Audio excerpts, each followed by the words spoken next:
हा प्रश्न थर्मोडायनेमिक्स या चॅप्टरवर सीईटी 2024 ला विचारला.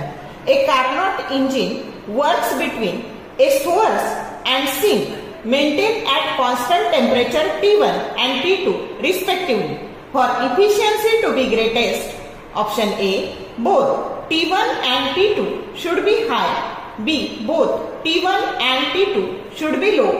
C, T1 should be low and T2 should be high.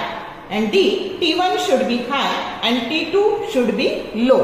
आता आपल्याला काय दिलंय बघा, तर आपला जो सोर्स आहे त्याचं टेम्परेचर T1 दिलंय, सिंक आहे त्याचं टेम्परेचर T2 दिलंय आणि इफिशियन्सीचा फॉर्म्युला असतो eta that is equal to 1 minus T2 by T1. मग हे जर सॉल्व्ह केलं तर T1 minus T2 divided by T1.